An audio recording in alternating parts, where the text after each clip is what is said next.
fascinating work, and I'm sure that in your new book, you show the same rigor and meticulous research, and so I'm looking forward. And thank you very, very much for being with us this evening. Thank you. Thank you. Hi. Thank you so much, Rabbi Atlas, for your very, very kind words. I cannot tell you what a privilege it is to be here this evening. This, a book launch of Shomer Emunim, the Introduction to Kabbalah, which is an explanation of the teachings of the Holy Ari, to present that in the Ohel, Ari. So, if I were to summarize my book in one word even, it is about the Yichud, Hashem's unity. And another way of saying Yichud is to say it's all about Maaseh Bereishit and Maaseh Merkava. Now these are the terms that are used by the Talmud to designate this thing called Kabbalah. So the Talmud talks about the Kabbalah, and he uses these terms, Maaseh Bereishit and Maaseh Merkava. And when we understand properly what Maaseh Bereishit and Maaseh Merkava are, then we understand exactly what is happening throughout history, but in particular what's happening now in our technological age. And it also gives us the tools to understand what is the secret of Shofar, and please God, we will get to that in due course. But, and I'm going to be explaining this concept of Maaseh Bereishit and Maaseh Merkava.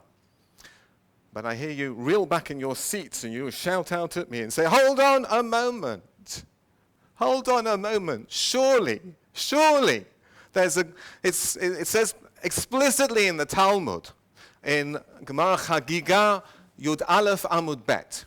And it says the following, Ein dorshim ba'arayot bishlosha, v'lo b'maaseh bereishit bishnayim, v'lo b'maaseh merkava biyachid, ela im kein chacham umevin midato. So there is no license, says the Gemara. This is the Mishnah.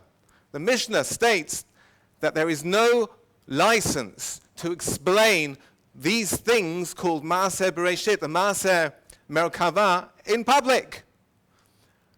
The only license there is to explain it either to two people, to one person, and only then if it is somebody, if there are people who are suitable to receive this information, then they can figure it out on their own to a great extent.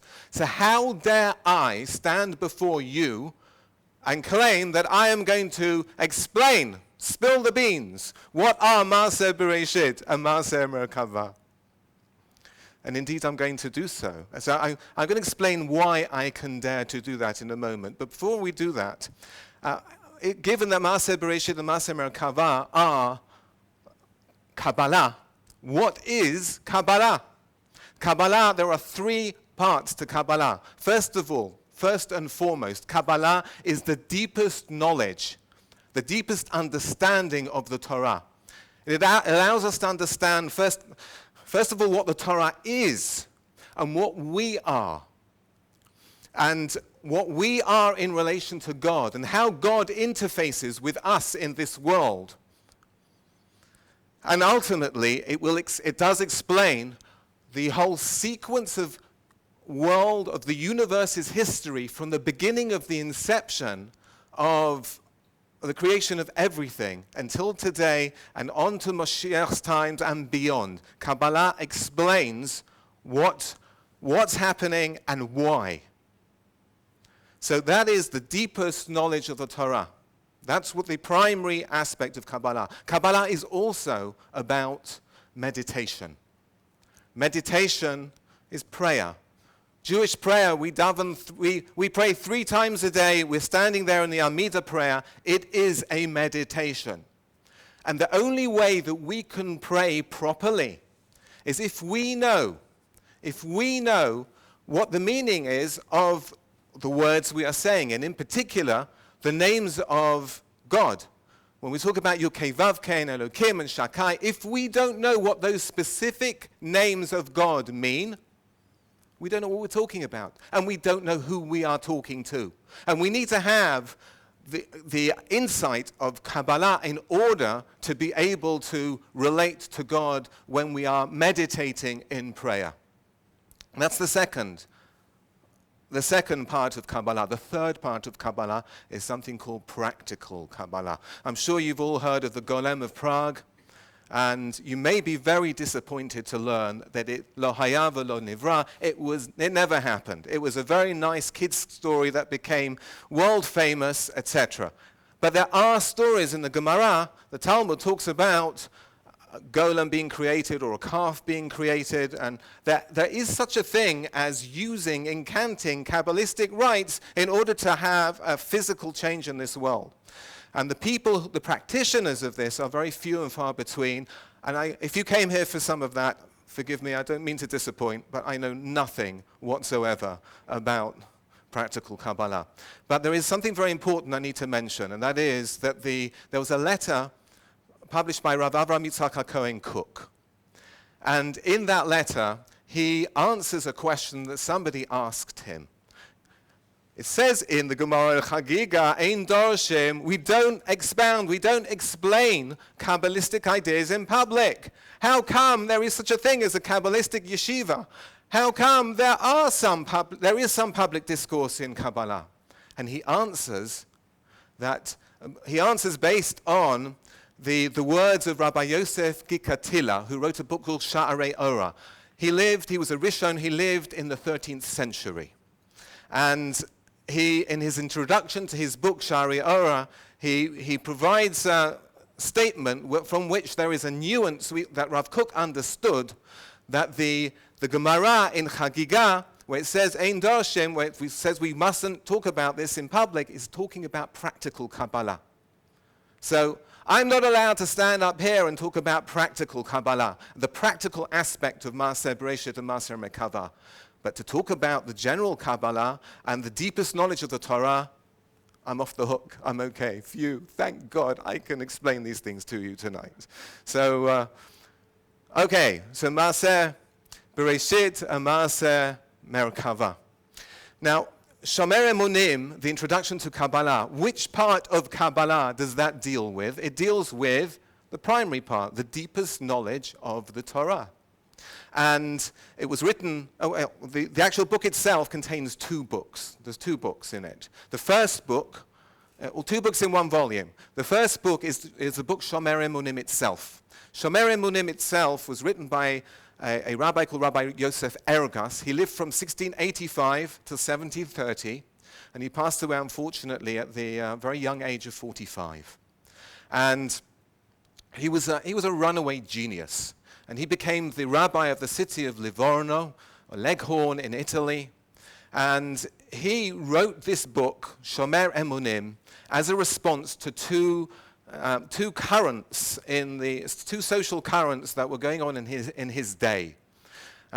One of them was the Sabbatean movement, which broadly started around the 1650s with the Shabbatai Tzvi, and that led astray many tens of thousands, if not even hundreds of thousands of Jews away from authentic Judaism over the period from 1650 to about 1800.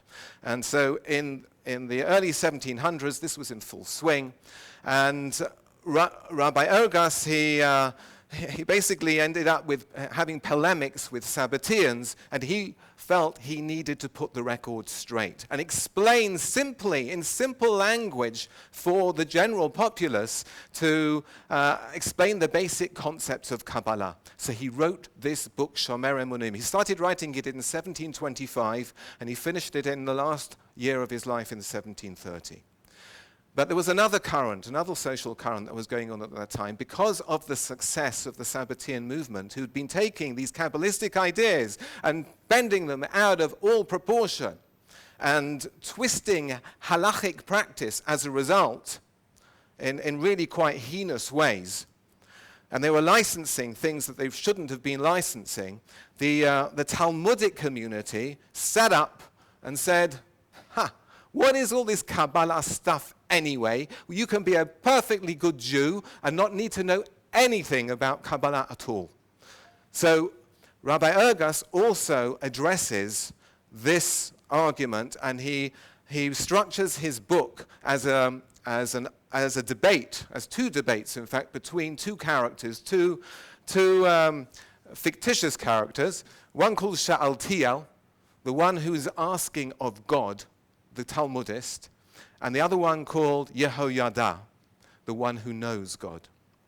And of course, the one who knows God, Yehoyada, the Kabbalist, wins over the argument in the end. But it goes through a sequence of questions and answers to build up the ideas about the basic ideas in Kabbalah, to make them as clear as possible, to prevent anybody in the future taking Kabbalistic ideas and physicalizing God and bending halachic practice out of all proportion.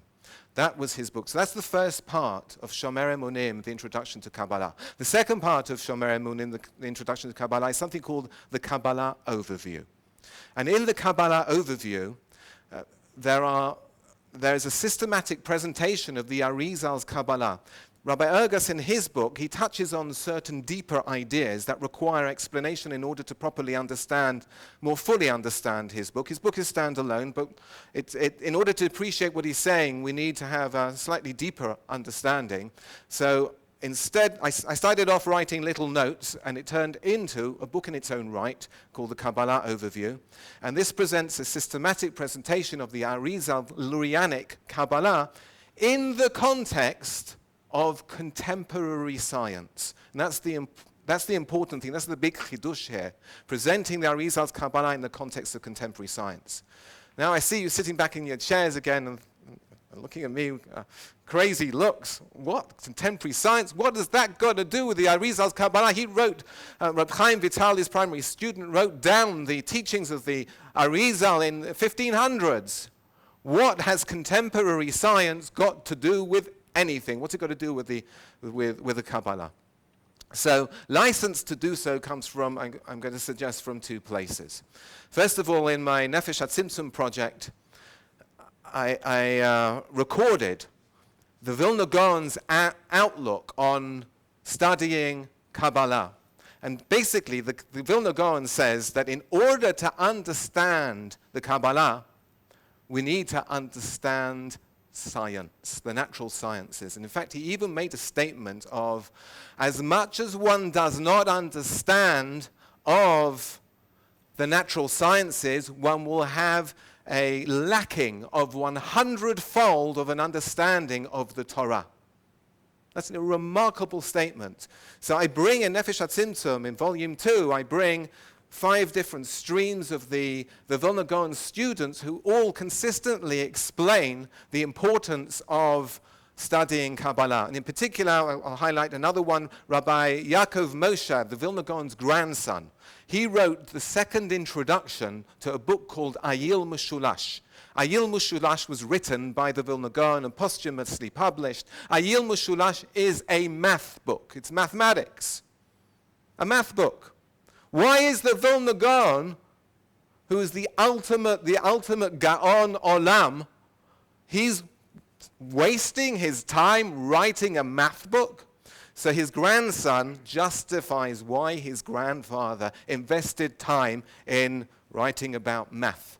And he says the following.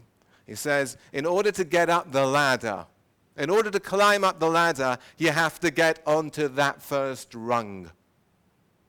Right? We have to understand what's happening in this physical world. If we don't understand what's happening in this physical world, we haven't got a hope of understanding what happens beyond it. Okay, that's the Vilna Gaon's justification for me doing what I'm doing. But there's another justification, because the truth is, if we look through history, Jewish history, all of our rabbis, Kabbalists, non-Kabbalists, all of our rabbis through history have always used contemporary science to explain themselves, to explain whatever point it is they've been talking about. Now, I'm going to give you 3 examples, and these 3 examples are relevant for what I'm going to share with you later on. So, all of these 3 examples are firmly rooted in Greek philosophy. So, you know, everyone says, no, skull and crossbones to Greek philosophy. Well, if we look at so many Rabbanim across history, Greek philosophy was used. If we think about it, Greek philosophy formed the basis of the scientific outlook for the best part of 2,000 years. And things didn't really change very much over that period of 2,000 years. So that was the understanding of how the natural world worked. So the rabbis who grew up through the millennia in which the Greek philosophy reigned, of course they were going to use the contemporary understanding of their day, because that is how the world operated. That's what everyone knew. So here's three ideas. The first one is the four elements. The Greek philosophers understood that everything is made up of earth, wind, water, fire, esh, ruach, maim, afar. The four elements, everything is composed of some composite of these four elements. Now we see many Rishonim, many commentators on the Torah, they will commentate in particular on the Pasuk, the second verse of the creation story, V'ha'aretz hayta tohu v'avo v'choshech ha'panei tahom, etc. On that verse, they will load in an interpretation of that verse according to the four elements. Now we know there are many, many more than four elements today. We know that.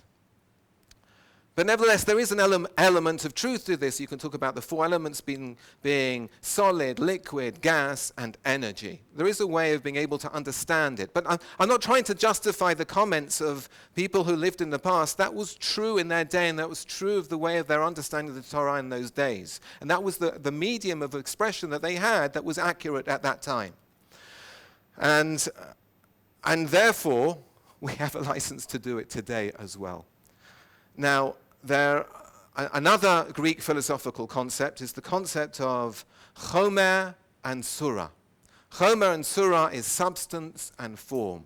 You have the underlying substance made up maybe of the four elements, and then you put form to it, you integrate the elements together and give it structure, and then everything is made up of some underlying substance together with a form, some tzura. And then that's point number two. Point number three, idea number three, the four levels of existence, of life. We have the inanimate, we've got plant life, we've got animal life, and then we've got human life. So we've got domain, so mea, chai, medaber. These four levels of life. Now this idea is, it's all over Kabbalistic literature, it's all over rabbinic literature. All of these ideas flow through all of rabbinic literature. And it's all over Kabbalistic literature. And I'll give you one example of that idea of the four levels of life. If we look at the introduction of Rabbeinu Bachya, who was a Rishon. Rabbeinu Bachya, he was a Kabbalist as well. His introduction to his commentary on the Torah on Parashat Vayakhel, he actually loads the four levels of life into the creation narrative of the Torah. And he explains that the creation process was exactly in that sequence of first the inanimate items, then the plant life, then the animal life, and then human life. In that sequence. It's an amazing statement. Okay, so we have these three ideas, the four elements. We have Shomer and Surah, substance and form, and we have the four levels of existence, the four levels of life. Okay, so with that in mind, let's, we want to now start talking about Maaseh Bereishit and Maaseh Merkava. And I can't talk about Maaseh Bereishit and Maaseh Merkava without talking about the Rambam. I've got to just very quickly mention the Rambam, Maimonides. Maimonides wrote his famous Mishnah Torah, and he starts off with Hilchot Yisodei HaTorah. The first 4 chapters of his Mishnah Torah, he writes an explanation in the first 2 chapters of Maaseh Bereishit, and the next 2 chapters of the first 2 chapters of Maaseh Merkava, and the next 2 chapters of Maaseh Bereishit. So, why don't I just stand up here and talk about what the Rambam said? Well, Rabbi Ergas explains that the Rambam, not every incredibly famous rabbi in Jewish history was privy to the Kabbalistic tradition. There were a whole slew, there were many, many, many rabbis across Jewish history who were privy to the Kabbalistic tradition. There was the Ramban, Nachmanides. There was the Raiva, the Ritva, the Rashba, and many, many others. But the Rambam, Maimonides, did not receive that tradition. And Rabbi Ergas shows from the Rambam's other writings, from Mura HaNevuchim, that when it comes to this idea of Maaseh Bereishit and Maaseh Merkavah, that he basically told us what he thought it was. He didn't have a tradition. He didn't know what it was. And this is very much at odds with the Arizal's explanation for Maaseh Bereishit and Maaseh Merkavah. So the Rabbi Ergas rejects the Rambam's position on this topic.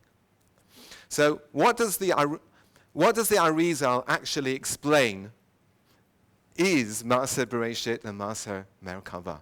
But in order to explain that, I've got to introduce you, just to touch on the introduction of a few ideas from the Arizal's Kabbalah. So here goes. Let's first talk about worlds.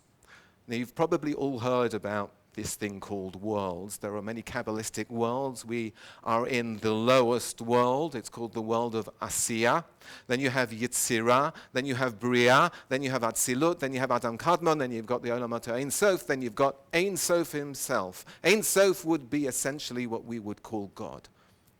So these are all very surreal things. What are we talking about? Not only are we in Asiya, we are in the lowest part, the lowest world within Asiya. All of these world levels are levels of many, many, many, many worlds. So there's many worlds in Asiya, many worlds in Yetzirah. And what are they? Where are they? Rabbi Ergas explains. There are changes in perception. There are differences in perception. Okay? I'll explain that in a second. I just wanted to add one more point. All of these words are called Adam. They're all a manifestation of the template of Adam. So I mentioned Adam Kadmon, that's a very high level, but really it's Adam de Atzilut, Adam de Beriya, Adam de Yetzirah, Adam de Asiya. They're all a template of Adam. We'll come back to that soon. So what are these worlds? How can we relate to them? This is something I've explained before, but I'm going to explain it perhaps with a slightly different twist. If we have a piece of paper, Now, what is this piece of paper, apart from being a piece of paper? Would you say it contains molecules, paper molecules? And the molecules split down into atoms, and the atoms split down into protons and neutrons, and the protons and neutrons split down into quarks, and maybe the quarks are made up of strings, and maybe there's something else after strings that nobody knows. So what is this piece of paper? Is it strings, quarks, protons, neutrons, atoms, molecules, or a piece of paper? What is it? It's all of the above. And it all just depends on the perception that we have in looking at this piece of paper. If we look through an electron microscope, we'll see the shadows of atoms, etc. So everything depends on our perception. And these different levels that I've described that all simultaneously exist within this piece of paper, these levels, they're all there. They're all physical levels in the case of the piece of paper. And we go from the bottom up. The bottom is the strings and the quarks, and we're going up and up and up, and we eventually reach the paper. The paper is the highest level in this example, and we'll understand that statement better in a few minutes, I hope. So these are all physical levels, and they are different worlds from a Kabbalistic perspective. The thing is, once we get to the piece of paper, we can't see beyond that. We can't see what there is above the level that we are currently on. We can see everything below, but we can't see above. And that's a crucial point. But the point is, and the point that Rabbi Ergas makes, is that all of these Kabbalistic worlds, where are they? They're all here. We're inside all of them simultaneously, including the Ein Sof. So there's an ever-presence of the Ein Sof, of God, permeating throughout all of us. Okay, that's the basic idea of worlds. Now, coming back to Adam. Adam HaRishon, the first Adam. So Adam from the creation story. According to the Kabbalists, according to the Arizal, where was he when he was created in terms of these worlds? Where was he? So the Arizal explains that he was created mainly in Atzilut, in Adam of Atzilut, and his legs were dangling down. The lowest 6 levels of Adam HaRishon were in the world of Adam of Beriya.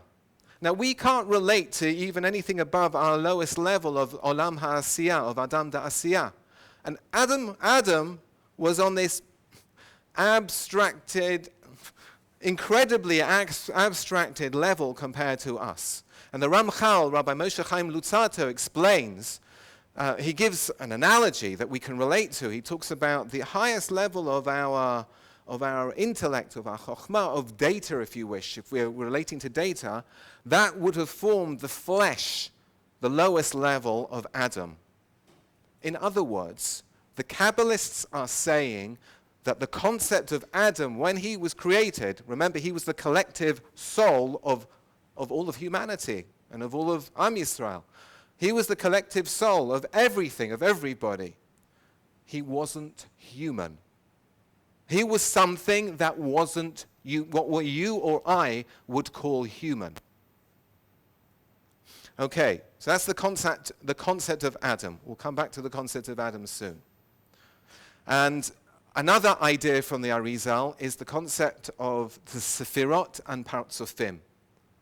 Now, the key teaching of the Arizal is Partzufim. That's the key teaching. But in order to explain Partzufim, we've got to talk about Partzufim together with Sefirot. So here goes. What are Partzufim and what are Sefirot? So what is a Partzuf? A Partzuf is a face. When you look at my face, what do you see? You see my eyes, my nose, my mouth, my ears. And if I were to take all of these components of my face and I lay them out in a table in front of me, it might be very gruesome. Would we have a face? No. We would have separate body parts. It's only when I take those separate body parts and put them in a particular configuration and combination, and you end up with a face where the whole is greater than the sum of the parts. The parts, what are the parts? The parts are the separate parts, separation. Sefirot, a way of remembering what are Sefirot. Sefirot, the English word for separate, has got the same consonants as the word Sefirot. Sefirot is all about separation. The Sefirot in my face are my eyes, my nose, my mouth, my ears, etc. When I lay them out on the table, they are Sefirot. When I combine them together in a particular configuration, and you see my face before you, that is a Partzuf. The Sefirot still exist within the Partzuf. They're still there. But they fade into the background, and a greater, I hope, intellect or intelligence or insight or proper set of properties arises from the combination of the underlying Sefirot into this larger Partzuf. Now, everything in this world, everything is a Partzuf. And every Partzuf is made up of its subcomponents and subcomponents. So Partzuf is a relative term. Everything is a Partzuf. From the physical, we talk about a chair. A chair has got a base of the chair, the back of the chair, the legs of the chair. When you put them together in a particular combination, you get a chair. When you take a subtle idea, you take a subtle idea and you want to develop an idea, you break it down into its component parts. Those are the Sefirot. When you connect those component parts of this idea in a particular configuration, you end up with a developed idea. That's the larger Partzuf. Every single thing in this physical world, from the most subtle idea to the most physical part of this world, is a Partzuf, which is made of some Sefirot. So,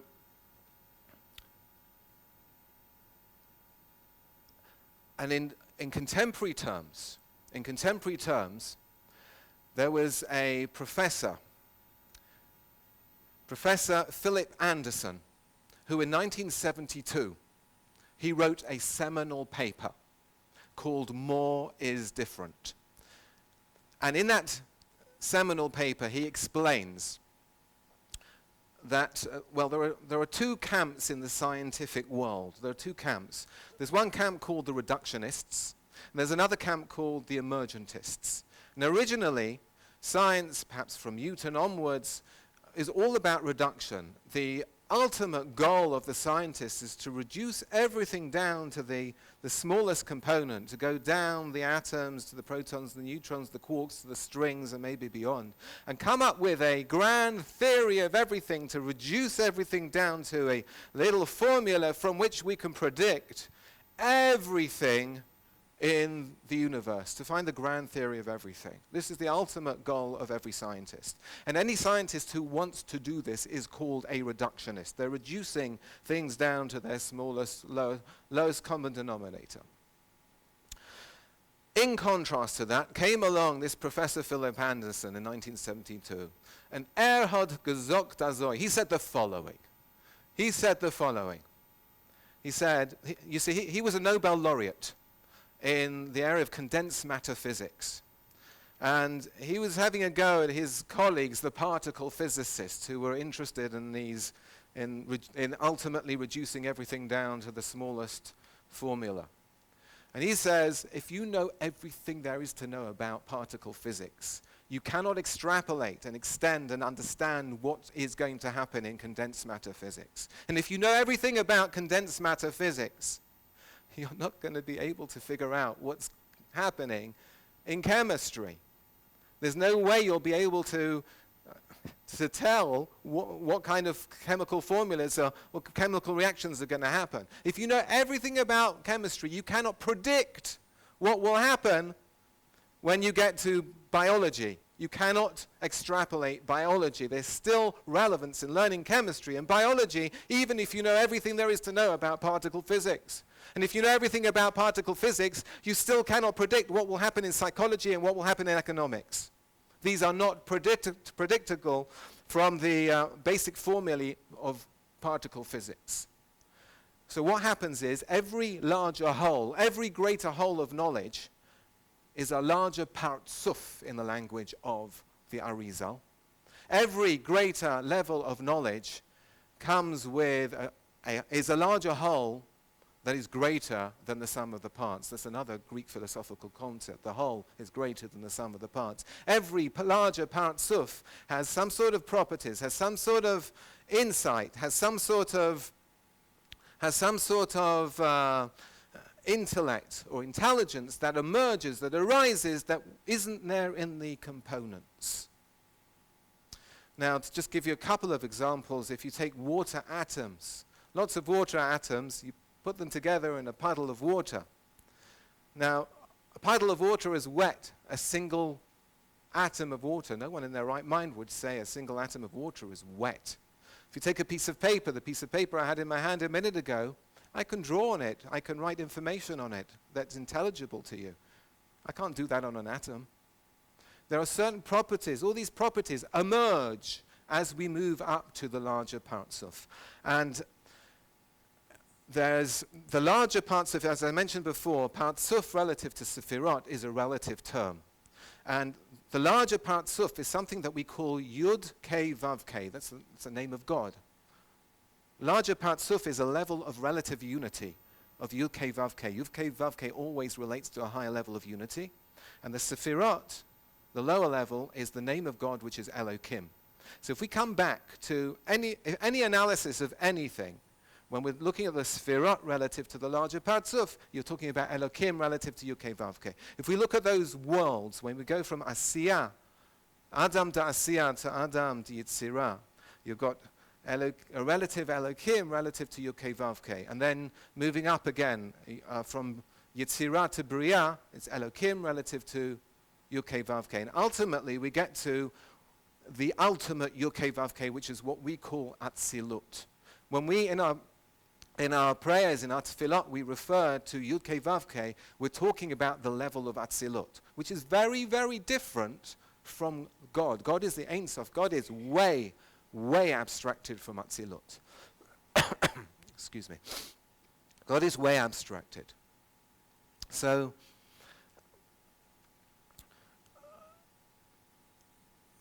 the Atzilut is the interface within this world through which God is manifest.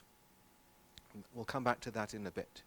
Okay, so we've now got all of the components in place to be able to understand a seminal piece from the Arizal. And the Arizal brings all of this together. We've got the four elements. We've got the substance and form, Chomer and Surah. We've got the four levels of life, and we've got this idea of worlds, and we've got the Sefirot and Partzuf and reductionism and emergence. So comes along the Arizal and he explains how this world works. And when he explains how this world works, he says that whatever happens in this world happens in all of the higher world levels as well. So how does this world work? And he starts off using the science of his day. He uses the science of his day. So first of all, what's created first? The underlying elements. The underlying elements are created. And then they are put together into a particular combination, and they become the chomer, they become the substance to which tzura, form, is added. When we add the tzura to the chomer, you get an emergence happening. He doesn't use the word emergence. You get an emergence of something called the nefesh hamurkevet. You've got an integrated nefesh. What's an integrated? You've got the inanimate objects that come from the interconnection of the underlying elements. In today's terminology, the underlying elements we would call probably the quarks, maybe the strings. When you take them and you put them in a particular configuration, you're going to get all of the inanimate objects of the world. Take, for example, carbon atoms. If you take carbon atoms and you put them into one configuration, you end up with a crystalline substance that is opaque. It's dark, you can't see through it. You put it inside a pencil and you rub on a piece of paper, and layers of the carbon atoms rub off on the piece of paper, and we're writing on the piece of paper. It's soft. That's one configuration of carbon atoms. Take the same carbon atoms, the identical carbon atoms, configure them in a different lattice, crystalline lattice. And what do you end up with? You end up with a translucent, shiny, solid, one of the hardest, if not the hardest, natural substances known to mankind, the diamond. All of that comes from the difference in the tzura, from the difference in the form that is applied to the underlying substance. The properties, the functionality at this higher level of things, if we're down at the atomic level, we wouldn't see the difference. But at this level of things, the difference is heaven and earth, graphite or diamonds. Have I got no money, or am I worth a fortune? Just as a result of the difference in the configuration of the underlying atoms. So we add tzura to the underlying elements, we get to the nefesh hamurkevet. Add some more tzura. Let's pour on a bit more tzura, a bit more form. And we move up. We configure the underlying inanimate objects of the world. And then the next level of emergence happens. We have the nefesh hatzomachat. We have plant life that emerges from that. Add more. Let's pour more tzura onto that. And what do we end up with? We have nefesh habahamit, animal life coming from it. Add a bit more. And we end up, and add a bit more to all of the components, underlying components, the inanimate, the plant life, the animal life. Put it all together in a particular configuration, in a particular combination, and we end up with nefesh hasichlit. Now I want to stop on that for a second. There are examples all the way down the chain. But let's stop on that for a second. The nefesh hasichlit, the human being. If we look at ourselves in the mirror, what are we looking at? We're looking at an ecosystem. A whole ecosystem of inanimate parts. We've got calcium in our bones. Then we've got all the plant life that are within us. If we look inside our guts, did you know that probably more than 50% of the human cell count does not have human DNA. We're virtually not human. We are colonial beings. We are colonial organisms made up of many, many different types of little bugs and mites and this and that. Give one example, that we've got microbiota inside our gut. Now, in order to live, we know we have to have our vital organs. Now, if we didn't have the microbiota inside our gut, we wouldn't be able to digest our food. We would die. We would die. We need all this plant life, or the flora and fauna inside of our guts in order to live. We're an ecosystem of all of these different things coming together in a particular, all these different beings coming together in a particular combination. And we think we've got an arising consciousness that comes out of the combination, an emerging consciousness that comes out of the combination and integration of all of these plants and animal parts to the human being. Even more amazing than that is if we look inside the human brain. The human brain contains some 80 plus billion neurons. Take one neuron. Does that have any intelligence? When you take 80 plus billion neurons and you put them together in a particular configuration and combination, you put them together, you have an emerging intelligence of the most incredible consciousness. Human consciousness emerges from all of that. Isn't that unbelievable? And the human consciousness emerges from the integration of all of the components of the entire body. Isn't that remarkable? That is the concept of emergence. That is the concept of Partzuf. But Rabotai, I will tell you, that is not the end of the story. You see, that brings us kind of up to date. But what's happening today? What's happening in the technological world around us? What's actually happening? We've got to look around. Now, look, I work in technology. I've got some of my colleagues here. I work in technology, and it's amazing to be at the coalface and to watch what's happening in the world around us. We've got the Internet of Things, where bit by bit, household items, your washing machine, your fridge, your air conditioning, the blinds, the shutters on the windows are all being electronically controlled and being connected to the internet, and we can remotely control these devices from afar. We've got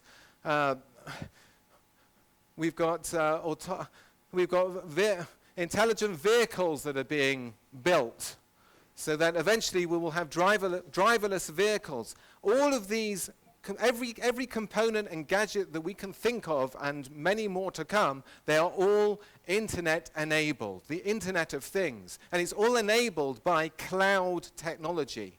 And cloud brings all of these different pieces, all of these different widgets and gadgets and everything around us. It connects everything together.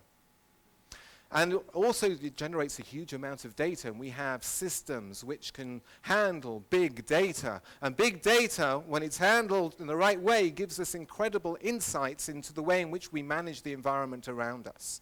And then ultimately we move into, artificial intelligence, where we have tremendous software which is being built that can almost take some decisions away from mankind to automate processes even further. And when applied to the Internet of Things, through the cloud, with the big data, with that artificial intelligence, it's one very big compelling story at the moment. But the most amazing thing about all of this, if you take all of those four parts, you then have something called augmented intelligence. Augmented intelligence is when we take all of these components of Internet of Things, the cloud, the big data, the artificial intelligence, and we start connecting it to humans, to you and me. Now, what I'm about to tell you is not science fiction. It already exists. Paraplegics already can have their brains connected to exoskeletons to allow them to walk and move their arms and legs. It's existing technology. Brain-connected devices. Already happens. Mice have already had probes put into their brains where one mouse is put into a maze in one part of the world, and it takes that mouse 2 weeks to learn how to get to the cheese at the end of the maze. They connect that same mouse brain to another mouse brain halfway around the world and put it in the same maze, and it finds the cheese much faster. They know what they're doing. Have you ever heard of Elon Musk's company, Neuralink? It's a real company.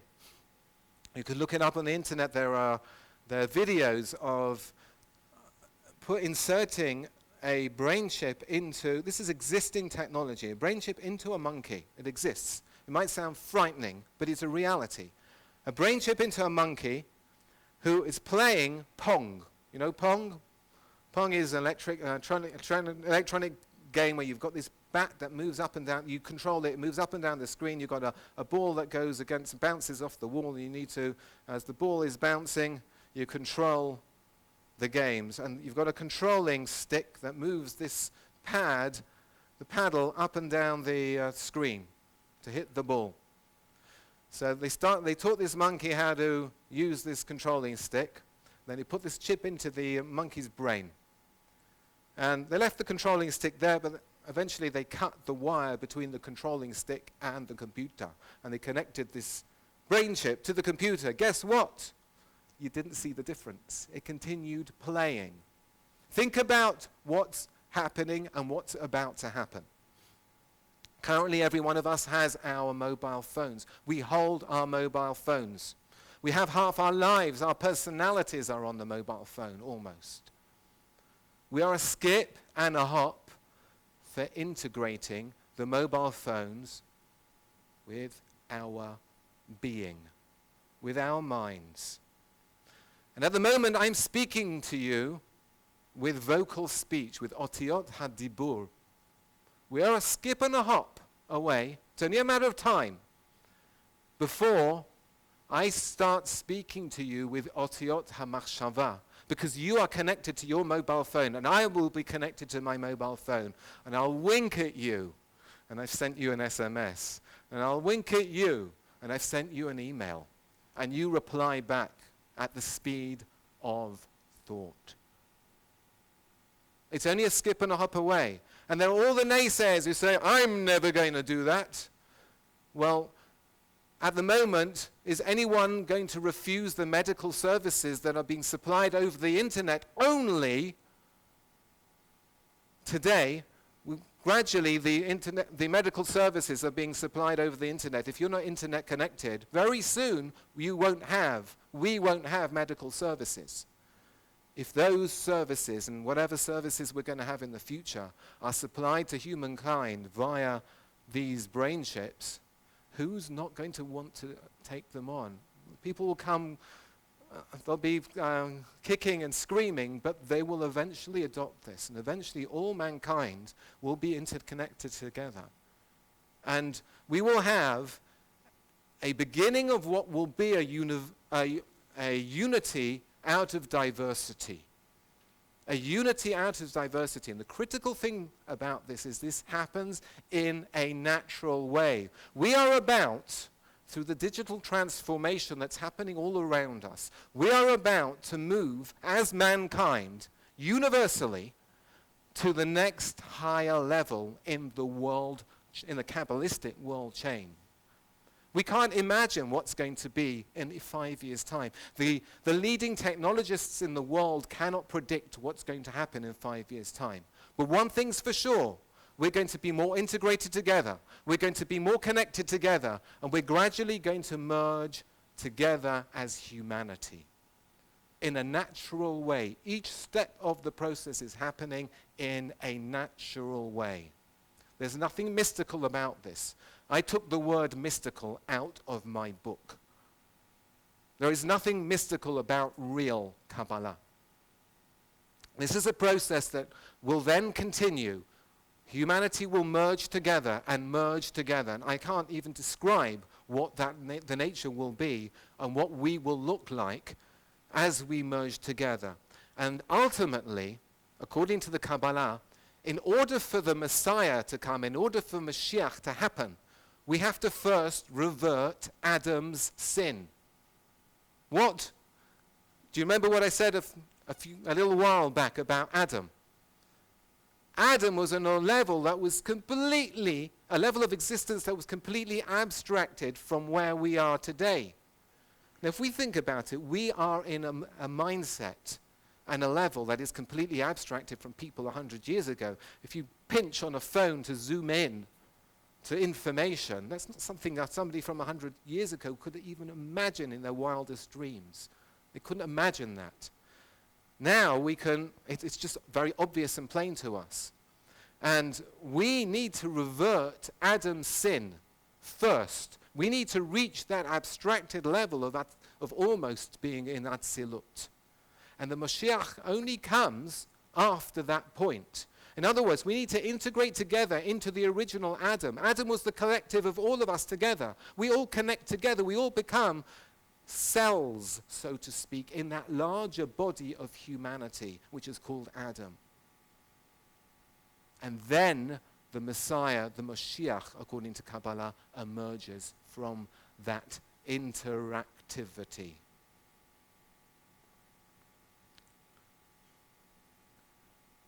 With that in mind, we can now understand what shofar is about. Okay? I'm a Baal Tokeh. I blow shofar on Rosh Hashanah. So it's a subject very close to my heart. Before we blow the shofar, we recite one chapter of Tehillim, chapter 47. And in the middle of, I forgot a very important piece of information. Forgive me. So what is Maaseh Bereishit and Maaseh Merkava? Maaseh Bereishit, it's very simple, is the Sefirot. When God creates the underlying elements of everything, that is the creation of the preparation for all of creation. What's Maaseh Merkava? Maaseh Merkava means Harkava, integration, configuration. It's the concept of Partzuf.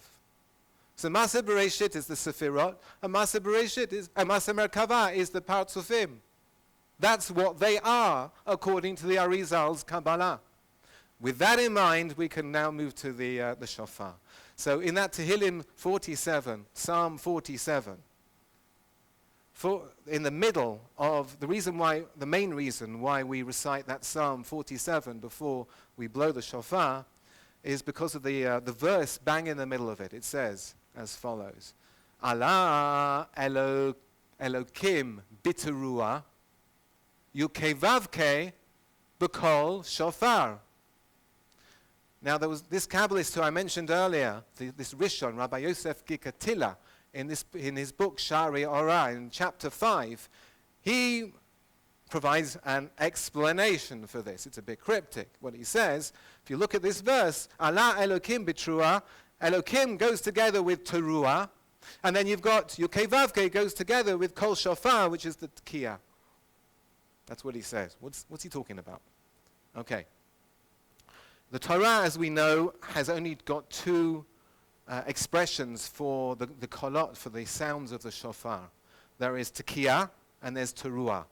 Shvarim doesn't appear in the Torah. You've only got, Shvarim is a form of the teruah. So you've got tkiyah and teruah. So you've got Elokim. Do you remember what I said before? Elokim relates to the Sefirot, the lower relative level, whereas Yud-Heh-Vav-Heh relates to the Partzuf, the higher level of integration. Okay? So Elokim is associated with teruah. What is teruah? Let's look inside the word teruah. Inside the word teruah, you've got the word ra. You've got the word reah. Ra means evil.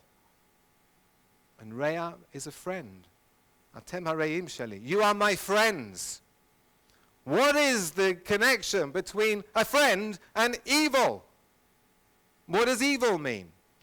I'll throw in another term, the sitra achara. Have you ever heard of that? The sitra achara means the other side. What is the other side? The other side of what? It's the other side of God. What do you mean the other side of God? The Ein Sof, as I said before, it permeates through everything. It's the other side of the perception of God. In this world, I do not perceive God. I perceive the physical world around me. I am in the Sitra Achra. We are all inside the Sitra Achra. Ra is evil. Ra is on the other side. Meaning, what's evil about it? It means we don't perceive the existence of God.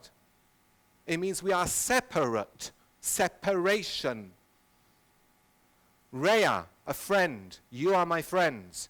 You are not me. You are something separate to me. So you are a Rea. You are Re'im. The concept of separation is Ra, is Rea. Teruah is all about separation. The sound of the Teruah, it's separation. That's what it's all about. Elokim is about separation. Elokim is the numerical value of the word hateva, and in many Kabbalistic works, Elokim is the Bereishit bara Elokim. In the beginning, He, God, He Yud-Heh-Vav-Heh, behind the scenes, created the way in which He's manifest in nature in hateva. What's that? Et hashamayim ve'et haaretz. Elokim is the way that God is manifest in this world around us, this world of separation, denoted by the teruah. Yud-Heh-Vav-Heh, on the other hand, that's kol shofar, that's the straight, kol pashut, the simple, straight note of the tekiyah. So what are we doing when we blow shofar? Every note of the shofar is 3 notes together. We start off with a tekiyah. We've got the middle sandwich bit, which is effectively the teruah. Might be shvarim teruah or shvarim or teruah. It's effectively the teruah. You've got the tekiyah, the sandwich, and then you've got the teruah, which is sandwiched by another tekiyah afterwards. What are we doing? We're effectively saying, Yud-Heh-Vav-Heh, this God who we don't relate to, is manifest within this world, in the world of separation, of teruah. And what our job is to understand that, and to understand that the underlying nature of everything is Yud-Heh-Vav-Heh. And we have to sweeten the dinim. What's a din? Din is judgment. To judge what? You judge between something and something else. You've got separation between this and that. The minute you have separation, you've got Ra, you've got Rea, you've got din. The whole concept of din is separation from God. We've got to be mamtik, the din, we've got to sweeten it. That means we've got to look at the world around us and understand that it's all kol pashut, it is all one entity, there is all one big yichud. We are a unified diversity, and we need to unify ourselves. We need to unify the diversity of the world around us. That is what the shofar is. Do you remember Shema Yisrael? Shema Yisrael, Tekiah, Teruah, Tekiah, Echad. Yud-Heh-Vav-Heh, Elokeinu, Yud-Heh-Vav-Heh, Echad. That's what we are doing when we say Shema. And when we are blowing the shofar, we are creating a consciousness of a higher unity of diversity around us. That's the secret of shofar. And when we understand that secret, then we can understand when we say from next Motzei Shabbat onwards until Yom Kippur, we start saying, if we're Ashkenazi, we start saying Slichot. And in the Slichot, a key verse that we recite is from, it's the penultimate verse of Eicha. We say, Hashivenu Yud-Heh-Vav-Heh Elecha v'nashuva Chadesh Yameinu Kekedem. Return us Yud-Heh-Vav-Heh to you. Chadesh Yameinu Kekedem. Renew us like the former days. And the Midrash Eicha, the Eicha Rabbah, explains, Chadesh Yameinu Kekedem, renew us to our former state. What does that mean? It means to the state of Adam. And the Kabbalists add to that, different Kabbalists add to that, to the state of Adam before his sin. We want to return to that state, which is Hashivenu Yud-Heh-Vav-Heh. We want to return to the state of Yud-Heh-Vav-Heh. Where is that?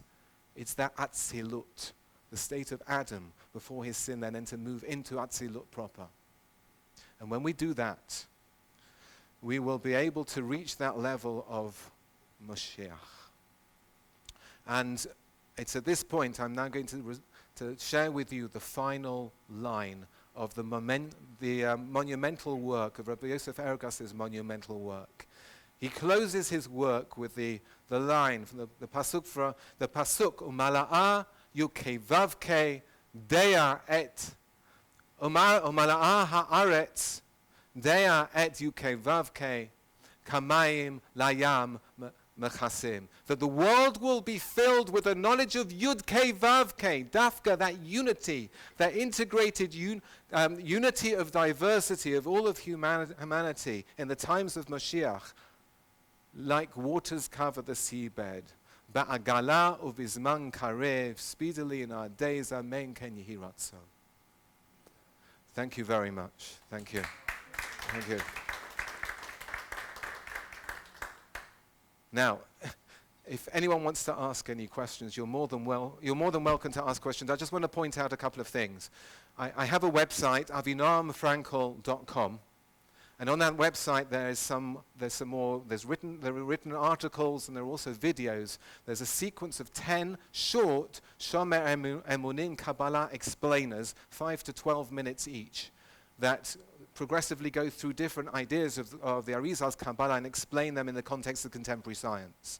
So please have a look at my website, and if you're interested in my books are at on the table at the back of this hall. So if anyone has any questions, I'm very happy to take questions. Because you talk a lot about Sefirot and Partzufim, I think it's important to understand how Hashem and the unity of Hashem is not particled, if you like. That my understanding is that everything that we perceive in the world is made up of parts.